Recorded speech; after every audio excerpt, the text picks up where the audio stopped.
You are now tuned into Miss Wells, America's health teacher, and the 100 Health Show.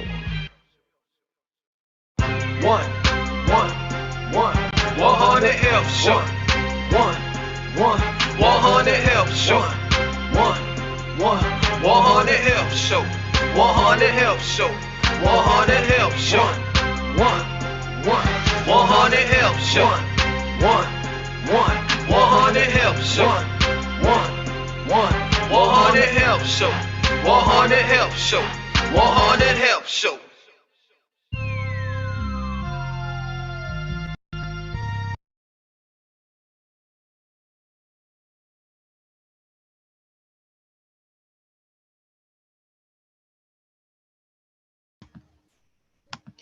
All right. I am Shawnte with Flair. I want to welcome you all to our second show of 2023. I am Shawnte Health Wells with Flair, baby. Woo! This is the 100 Health Show, episode 2.23. Listen, I am so delighted that you all are here with us, ready to celebrate Black History Month 2023. And I am so committed to health education that keeps it 100. So you'll live beyond 100. So when I tell you I'm excited for our special guest today, I'm excited for the conversation that will happen today. I am just beyond excited, y'all. This is the day that the Lord has made, and I'm so excited to rejoice and be glad in it. Okay. So I just want to give you guys some church announcements, as they say on the Brilliant Idiots podcast. So I kind of want to steal that phrase. This Wednesday will be our sundown fast. So we do our first Saturday noon health prayer for the community. And we're going to lift up those names again that were submitted to that health prayer list. We ask and invite you to do a sundown fast with us from 8 p.m. to 8 a.m. your time. So it's a liquids only from 8 p.m. to 8 a.m. the following morning. That will be this Wednesday, February the 8th, 2023. Our scripture reading is Psalms 100. Chapter 100, verse 3. Psalms 100, verse 3. We ask that you would pray for someone else's health as well as your own and meditate on that scripture. So I thank you for those of you who will in advance, join in with us with that. Also, I want to thank those of you who are watching us live on YouTube. I appreciate that. Recorded. And also, I want to invite you to the remix of the Big Energy Masterclass. And here's the thing. I'm a part of the Absolute Elite Mindset Coaching Program. And when you purchase a ticket to that, I automatically give you a free ticket into that masterclass that you do not want to miss. When I tell you I have some new tricks up my sleeve place this Saturday, that's February the 11th from 10:30 a.m. Big Energy Masterclass is taking place on February the 27th at 4:27 p.m. And that includes the review. You will get to still take the master. Without further delay, I want to welcome Miss Telisa Lyons-Washington to the 100 Health Show. How are you today? Hi, I am great today. Glad to be here with you all on the 100 Health Show today and the Abundant Health family and those who are joining today. Oh, well, I am glad that you are well, and I'm so honored that you have taken some of your busy time to speak with us today. So I would like to give you an opportunity to tell the people a little bit about yourself. Yes, I am a healthcare executive by day. That's my 9 to 5. I work for one of the largest healthcare systems. And All day, every day. I am a certified empowerment and transformational coach, the founder and CEO of Kaleidoscope and the comprehensive coaching program Arise to Win Academy. My goal is to focus and help individuals reach their full potential. I do believe we all were born here with a purpose, and that before we exit from this earthly realm, that we need to fulfill that purpose. So I have an academy where we have a program where we help professional women, aspiring leaders build up a portfolio that allows them to pretty much create a vision plan and an action map where they actually bring those visions to fruition. And so we make sure that if there is something you are purposed to do, you actually live out that purpose. And most recently, I've become a published author, collaborating with some other dynamic women in Leadership Volume 2, Women Building Business God's Way. So that's just a snippet of who I am. And I'm glad to be here with you all again.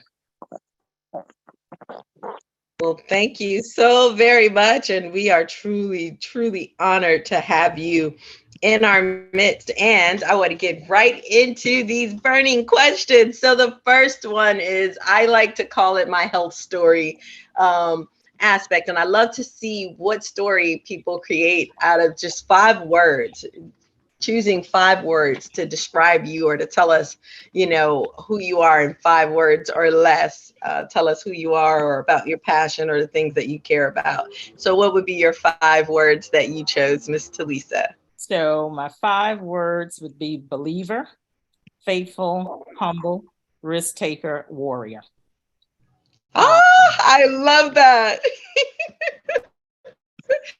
I'm always so curious as to whenever I have guests, like what will be the 5 words that they choose. So I don't think anyone has ever chose those specific words. So I like that. We haven't had any repetition so far over the past year that we've been doing this. So awesome. Thank you for that. Thank you for being along with us. All right. So that takes us into our next part, our segment, which is, I call it meeting your Waterloo, which I think we all know about, or at least heard about in school. The whole thing about meeting your Waterloo and the battle at Waterloo. So I got to have my little sound effect.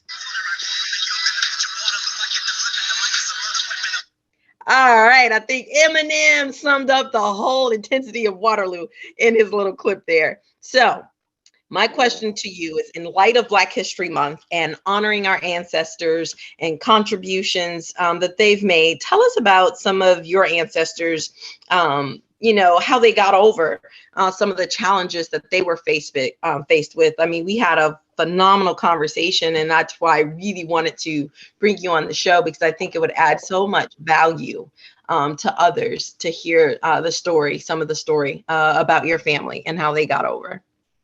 Yes, I was fortunate enough to be reared in a multi-generational household where I actually lived with 6 generations. I was fortunate enough to first be able to gain wisdom and knowledge from my aunt, who came from the Bahamas, was born in 1890s. And she actually lived out Zora Neale Hurston's "Their Eyes Were Watching God." She was one of those families that were there near that part of Florida where a hurricane came through and she lost her entire family. And so she poured into me at a very young age the resilience that was necessary to not only have to deal with the obviously oppression that our ancestors dealt with during that time, but also being a widow and also losing her children and having to go through that and readjust as well too.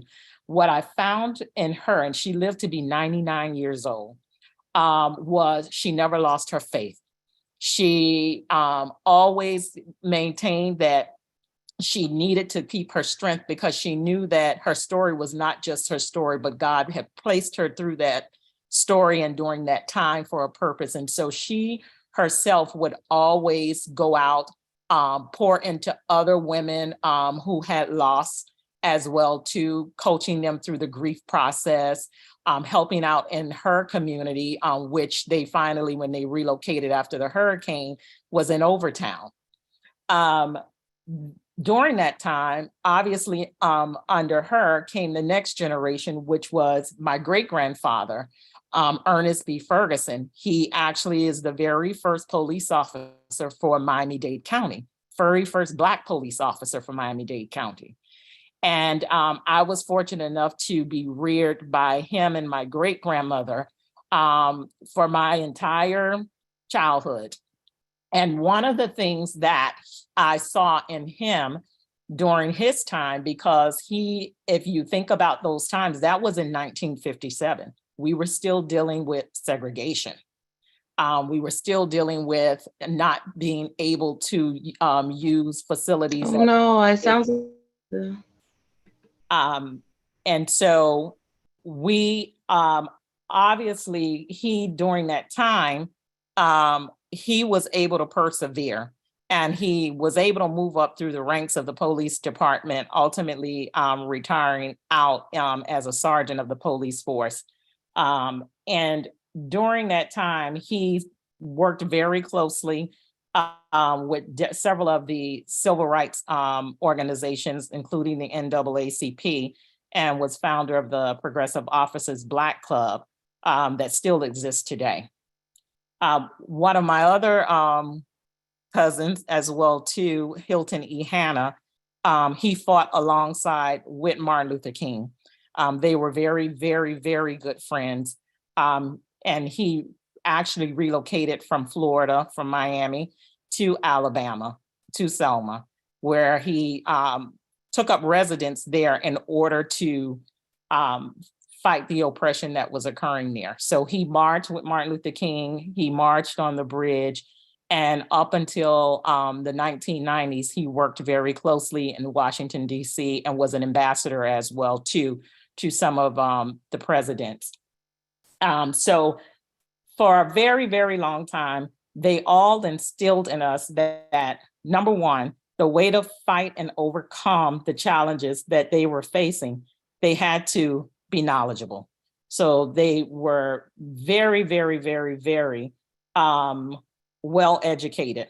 They educated themselves when others did not want to offer them education. They educated themselves.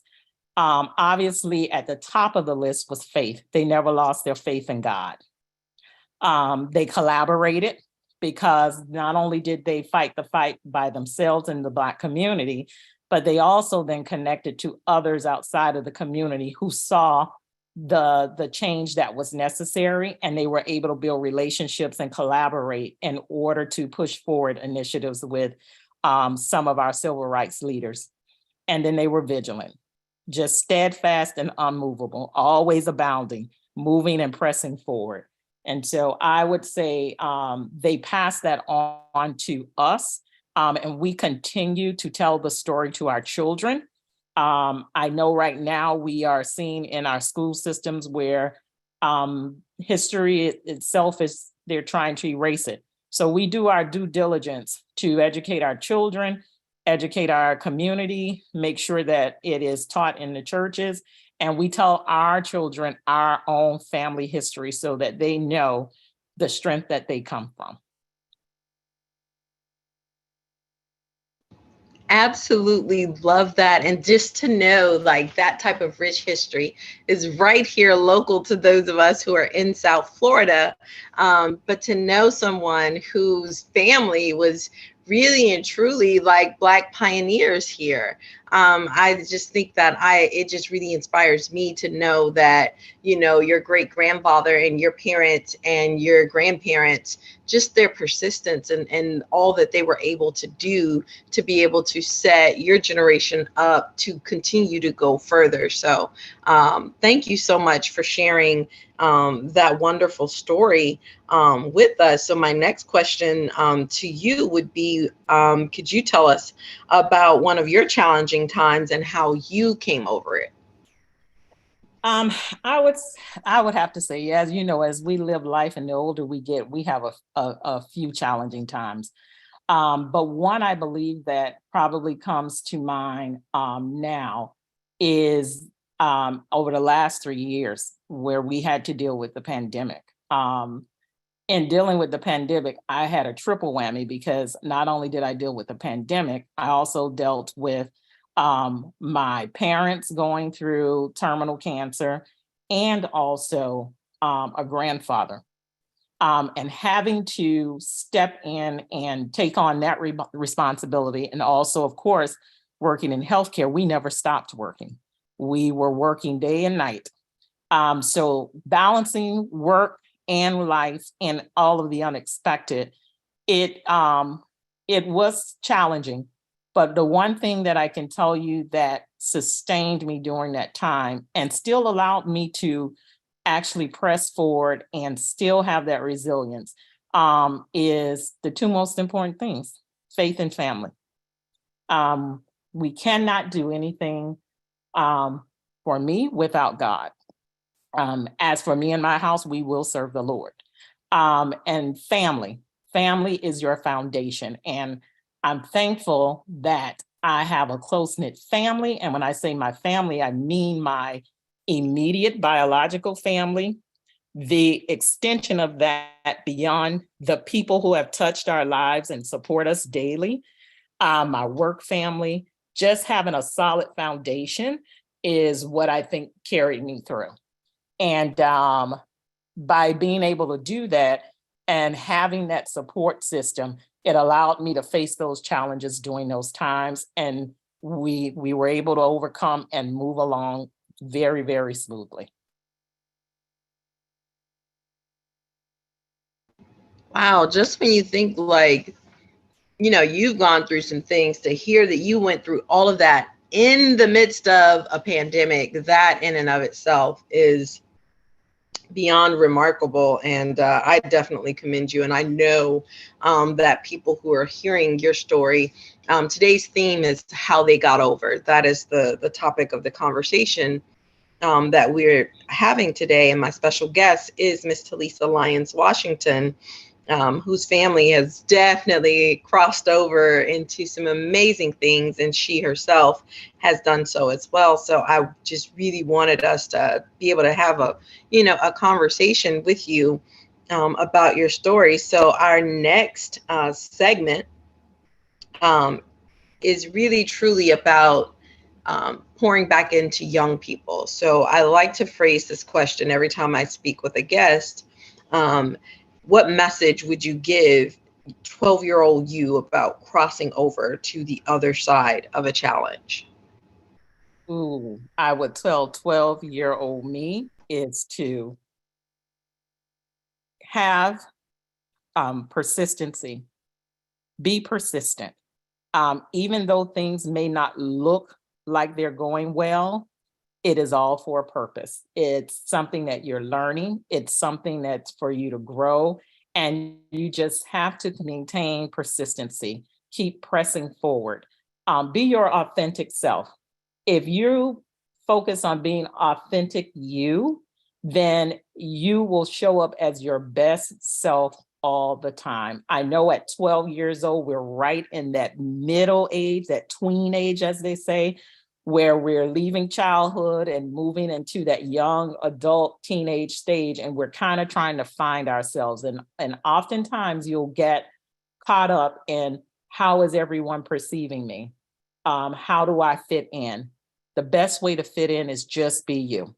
Just be you. It is what it is. That's my motto. It is that what it is. Take me as I am. And so I would tell our 12-year-olds of today, just be you. Be you. It'll be okay. Oh, I love that answer. That's right. Just be you. I wish I had gotten that message, when I was 12. So thank you so much. That we do have quite a bit of 12-year-olds and middle schoolers who watch the replays of this, and some of which who are my students. So thank you so much for speaking, at that level for them. My next question to you is, are there any books or mentors that helped you get over to the other side? Yes. Obviously, if you can't tell already, my favorite book of all is the book that's been read the most, which is the Bible. It is full of knowledge, full of wisdom, full of understanding. If you see anything that's happening today, I guarantee you can find a similar story within that Bible, but also with the outcomes and the lessons that need to be learned. And so it's something that I'm always referencing, that I'm always reading to gain knowledge, wisdom, and understanding. And every time you read it, you might read the same story multiple times, but depending on where you are, you always get a different message for what you need at the time. My second book that I recently read again and pulled out was The Purpose-Driven Life. I think it's a very powerful book because it really causes you to engage with yourself. It causes you to be mindful of really diving deep into who you are purposed to be and what impact you are going to play in this earth during your time. And it really starts making you put things into perspective on how you impact yourself, how you impact your community, how you impact others that will come after you. So that's my second one. And then the other, what I would say is that I have a multitude of mentors from my matriarchal and patriarchal village that I spoke to you about, from my church family, my elders in my church who are really, really, really helped to solidify my foundation. And then to some of my mentors that are at work, and then some of those who, like all of us, we see on TV, like Oprah, of course, the Michelle Obamas, of course. Some of those happen to be my mentors, and most of my mentors, what I see them in them is that strength that is required to going beyond what you are called to do and stretching out beyond self. And so that's where I would say are my favorite books and my mentors. Oh, I absolutely love that. So I love interaction, and I would love to know some books that those of you who are tuning in, I would love you to chat some books in the chat that have helped you to get through maybe some earlier or the beginnings of your career in life or tough times in life. I think sharing is caring, as the Care Bear said. So I would love to see how many people who are tuning in or even watching the live broadcast of it on YouTube in the chat, the live chat, or in the comments section for those of you who are watching the show after it's aired. So I would love to know, what are some books that have helped you along your journey, and who's a mentor, or who's been some of your mentors? I think it's important sometimes to be able to celebrate and shout out some of those who've helped us along this journey. So thank you so much for that, Ms. Telisa. And I look forward to reading some of those messages in the chat. All right. And so that takes us into our next question. So in light of, I always think, when I think of dreamers, I think of two people. I think of Joseph in the Bible, and then I think of Dr. Martin Luther King. So being that he is one of our most famous dreamers, in light of Black History Month, I'd like to know, when did you transition from just dreaming about your career to actually achieving in it? Because I think for many people, it's tough for them to make that crossover into actually being the career person that they would like to be. When did that transition happen for you? Oh, well, yeah, this one here, you actually could read about in the book that I have, Leadership Volume 2. And it really is a good question that you asked, because it was a pivoting moment for me. The summer of '99, 8 years had passed. I had just, I had graduated from high school, gone off to college, and in '91, and here I was in '99 and still had not accomplished what I had set out to do. And obviously, a lot of that was because I was not aligned with where I needed to be, and with, what I needed to do. I wasn't focused. That epiphany set in for me then in 1999. And I remember having this conversation with God, and him speaking to me, telling me, it's about to be the year 2000. And what are you going to do? What are you going to do? I gave you instructions and you didn't listen. And I remember, with a little attitude too, saying, you know what? I know what you told me to do. I know I didn't do it, but I am going to press forward on the path. And so in 2000, it took off from that moment that I came up with a plan. I literally sat down. I came up with a plan. I was actually going back to college in Tallahassee to Florida A&M. And I made a drastic decision to take a job during that summer in the hospital. And during that time, I realized what direction I wanted to go in healthcare. And I set out and I made a plan, and I wrote that plan down and I stuck to it. What did I do? I obviously identified who needed to mentor me. I worked with that mentor. And as a result of that, working with that mentor, I was able to move forward and get to where I am today. But that came with sacrifice. That meant that I had to move away from the things that were not serving me purpose and move into those things that did. And I had to get real centered and real focused. It also meant that I had to get that knowledge. As I told you before, I had already had that embedded in me from all of my ancestors prior to. That's all we were focused in, and we did. Education, knowledge, learn something new, get outside of your box, always stay in tune as to what is going on. And so during that time, I stuck to the vision plan. I put action to the vision plan. And I am where I am today by doing that. And I'm so thankful that I did have that epiphany in 1999 to make that pivot to do what I need to do. Oh, I love hearing that. That is good news. I love that. I am excited. I can't wait to get my hands on my copy of your book. So I'm definitely looking forward to diving more into your story. That is so interesting and juicy. So I'm just so happy, that you did cross over, that you did make that shift, and I'm so grateful for where you are today. So it's definitely good to hear and to speak to people who have crossed over in different areas of their life. So thank you for indulging us in that. And then now let's get to our fun moment. I gotta play the clip. What I call the boom shakalaka.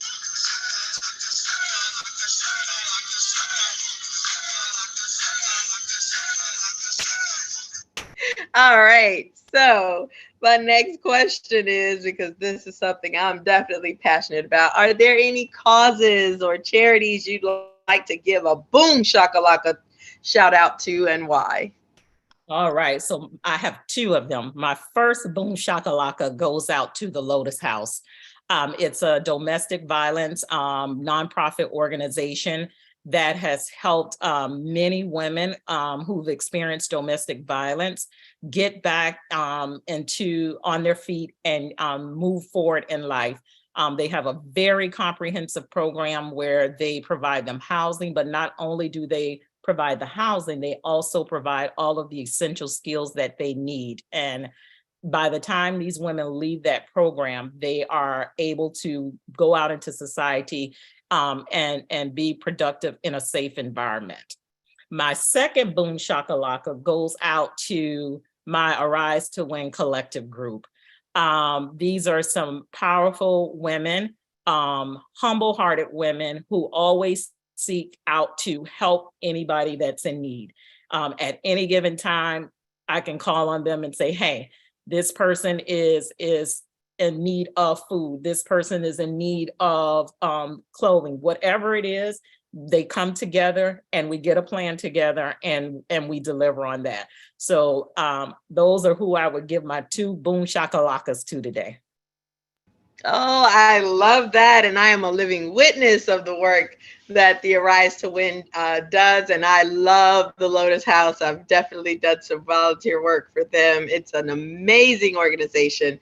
But I really, truly love Arise to Win Collective because you guys truly do show up and you show out and you put your service where your mouth is. And I truly, truly, I salute you all for that. Like, that's an amazing initiative and collective of great people who really truly serve this community. So thank you for that. I love it. I love it. I love it. I'd love to know, those of you, who would you like to give a boom shakalaka to? If you could drop that in the chat for us.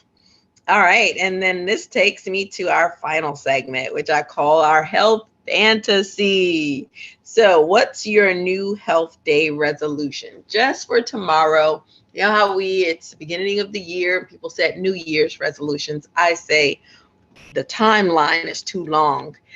What about a health day resolution, a 1-day resolution? So what's one thing that you'd like to commit to doing and resolve to do for yourself in your health tomorrow?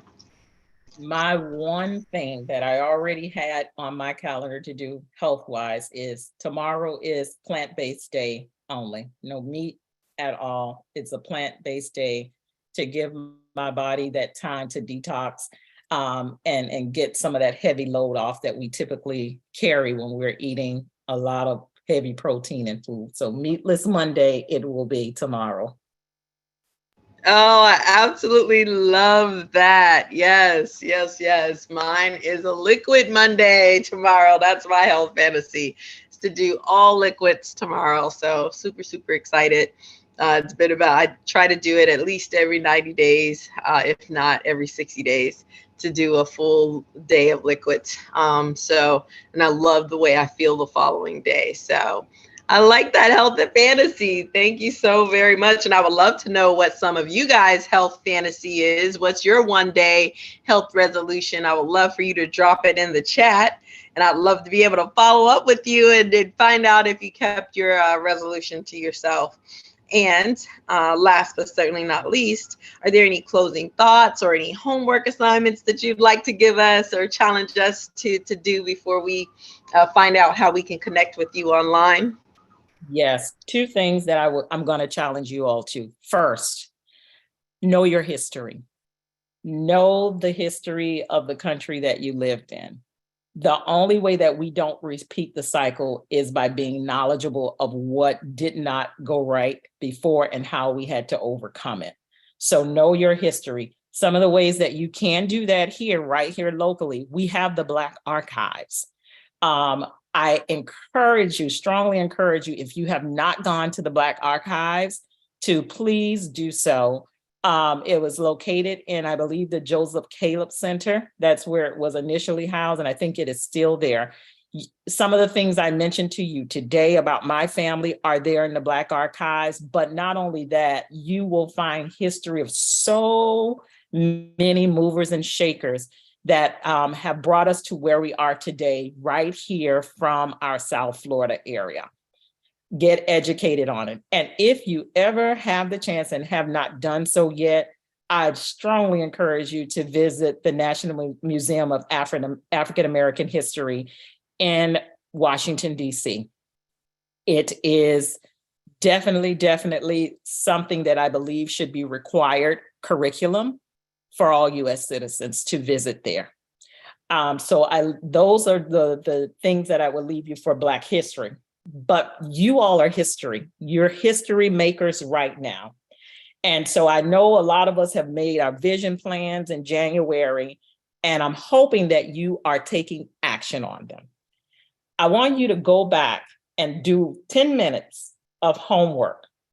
I want you to, number one, dwell on what's important to you in your life right now. Is it purposeful? What's important to you? What do you enjoy doing the most? And when do you feel most satisfied and fulfilled? If you become aware of your values and exactly how they play a role in your life, It will help you to make sure that your values align with your vision. If your values align with your vision, then you will most definitely live out your purpose. And that is my goal for everyone that I have an opportunity to touch. Live out your purpose. So I leave you with those two things. Know your history and live out your purpose. Oh, I love that. Live out your purpose. I got to post that today. Man, that's so powerful. Thank you so very much. Live out your purpose. Know your history, and we are history. Oh, I love that. Oh, there is just so many nuggets of wisdom that you have, fed us with today. Thank you so much. And I am going to open the floor for questions for those of you, if you have any questions for Telisa, right after I give our little 1Hunnid health tip for this month. And this month, since it is about love and also history, talking about history, talk about the history of the Heart's Chocolate Factory, as I'd like to say. It's a reason why we are so fond of chocolate, and at this time of year, and we place our hand on our heart when we are giving people chocolate, but that dark chocolate is something that is really good for your heart health. It is rich in nitric oxide, which is something that can help clean your heart. It is something that really truly can naturally help lower your blood pressure. So 72% and above cacao. You can make hot chocolate with it. You can have a cacao bar. Giraldi is a company that makes it. You can find different variations in a Whole Foods or a Whole Food Market, health food type store. You can even buy it on Amazon.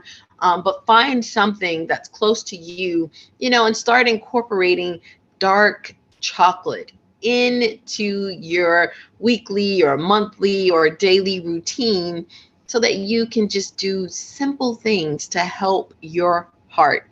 Your heart is designed to consume all those wonderful benefits like the polyphenols, like the nitric oxide that's within chocolate. So I hope that this month that you will tap into that rich history of chocolate, and specifically the dark chocolate, and help your heart out and give yourself a fresh dose of polyphenols and nitric oxide. So with that being said, I would like to open the floor. Are there any questions for our special guest, Ms. Telisa? Does anyone have any questions? Now is the time. You can raise your hand or just come off mute.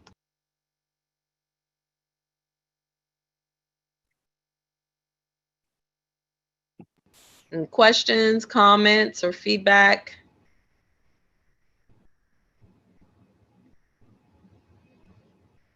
If not, we will go ahead and close out our session. Thank you so much, Ms. Telisa. I am so honored and privileged that you shared time and space. I really enjoyed this interview, and I hope this will be one of many to come in the future. I certainly would love to have you back on the show. Thank you all for your time and your attention and celebrating Black History Month with us here on the 1Hunnid Health Show. I am Shawnte Wells, leaving you with flair as we prepare to close out the show with our show intro. Let's keep it 100. Have a phenomenal day, and remember, Abundant Health Services. We're committed to health education that keeps it 100 so you'll live beyond 100. Let's go.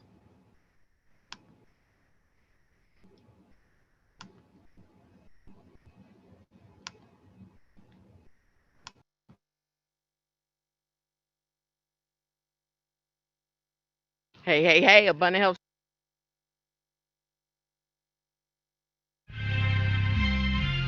You are now tuned into Miss Wells, America's health teacher, and the 100 Health Show. One.